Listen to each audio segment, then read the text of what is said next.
के अंतर्गत ये हम पे कानून लागू कर रहे हैं, वो नियम कोई है ही नहीं। ये सारा नियम जो है 1956 में इन लोग बता रहे हैं, जबकि 1961 का है। हम उनसे दस्तावेज मांग रहे हैं कि आप हमें 1956 के प्रकाशन दीजिए, वो हमें नहीं दे रहे। हम उनसे आरटीआई में जवाब मांग रहे हैं, वो हमें जवाब नहीं दे रहे। हम उनसे रियायत मांग रहे हैं, वो भी नहीं दे रहे हैं। उल्टा वो हम लोग को यहाँ पे आके गुंडागर्दी, धमकागिरी, जो भी कह लीजिए, वो कार्यक्रम हो रहा है। निगम के लोग आ रहे हैं यहाँ, कुर्की के नोटिस दिए जा रहे हैं यहाँ पे, और जबकि हमने सभी जनों ने आपत्ति लगा रखी है। उसके बाद भी अगर नियम के अनुसार देखें, आपत्ति लगी है तो आपत्ति का जवाब पहले देंगे, उसके बाद आगे की कार्रवाई करेंगे। पर उन लोग अपनी कार्रवाई किए जा रहे हैं, हमारी जवाब कुछ नहीं दे रहे हैं। आरटीआई के भी कोई जवाब नहीं दिए उन्होंने। और जो भी हम सांसद महोदय से, विधायक दोनों महोदय से मिले हैं, सबने आश्वासन दिया है, और उन्होंने उनको कहा भी है, कमिश्नर साहब को उन्होंने रिप्लाई में ये भी कहा है कि ठीक है, हम कार्रवाई को अभी रोकते हैं।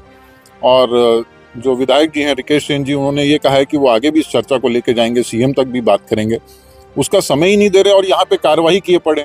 हम सब अपना काम छोड़ के यही सब कर रहे हैं। हम ये मांग करते हैं कि अगर ये नियम है तो पूरे प्रदेश में होना चाहिए, सिर्फ भिलाई में ये गुंडागर्दी पहले 1996 से मांग करी, हम लोग ने बहुत विरोध किया, तो बोला अभी से दे दो। क्यों दे दे भैया?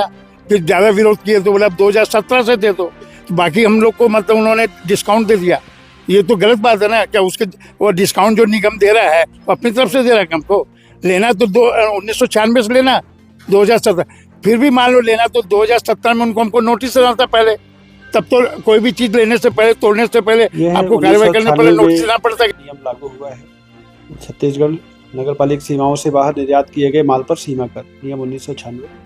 और जो नगर निगम अधिनियम 1956 की धारा 132 के तहत ये नियम बनाए गए हैं, और ये नियम वर्तमान में भी लागू है। किसी भी माननीय न्यायालय द्वारा या राज्य शासन द्वारा इसको कभी भी निरस्त नहीं किया गया है।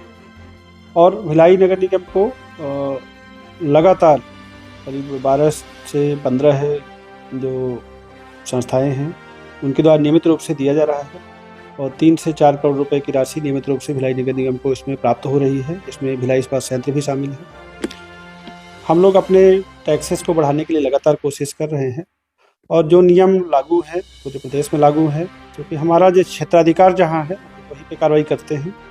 और सभी को इसमें नोटिस देकर अनुरोध किया गया है कि आप टैक्सेस की राशि जमा कराएं, और बहुत से लोगों ने सहमति भी दिया है। और किन्हीं व्यक्तियों के प्रभाव में नहीं जमा कर रहे हैं, उनसे निगम बार अपील किया गया है निगम द्वारा कि राशि को जमा कराएं। और यदि निगम द्वारा किए गए किसी भी पत्राचार में, नोटिस में अगर कोई विधिक समस्या है किसी को, तो कोई भी माननीय न्यायालय, सक्षम न्यायालय की शरण ले सकते हैं। देखिए, माननीय जनप्रतिनिधियों की तरफ से भी जो कोई भी आम जनता के में विषय आते हैं निश्चित रूप से आते हैं, और जो भी नियमानुसार है सभी संबंधित पक्षों को अपन सुनते हुए उचित निर्णय करेंगे। 380 से 400 के बीच में। देखिए, लगभग मोटे तौर पर 50 करोड़ रुपए हमको निगम को इससे प्राप्त होना है।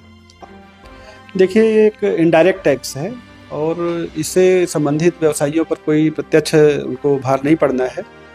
संबंधित जिसको भी कोई माल सप्लाई कर रहे हैं उससे 0.1% उनको संबंधित कस्टमर से लेना है, और उनको देने में कोई समस्या नहीं होनी चाहिए। हम लोग पूर्व में भी चर्चा करके उनको हमने समझाया है। आगे भी हम लोग एक कार्यशाला बुला करके सभी को नियम निर्देशों को जरूर समझाएंगे, और मैं नहीं समझता कि किसी को जो प्रचलित नियम है उसको पालन करने में किसी को कोई समस्या होनी चाहिए। नहीं, कोई कम्युनिकेशन गैप नहीं है। मैंने पहले ही बताया कि हमको करीब 15 इकाइयों द्वारा नियमित रूप से दिया जा रहा है, और हमारे नगर निगम द्वारा नियमित रूप से पूर्व में भी नोटिस प्रेषित किए गए हैं, और जब से मेरे कार्यभार में विषय रहा तो मैंने भी भेजा है। और हमारा उद्देश्य ये है कि निगम की आय बढ़े, तभी हम नगर में बेहतर सुविधाएं आम जनता को दे पाएंगे। देखिए, शासन द्वारा निर्देश किए गए हैं सभी नगरीय निकायों को, और जो नियम 1996 मैंने बताया वो पूरे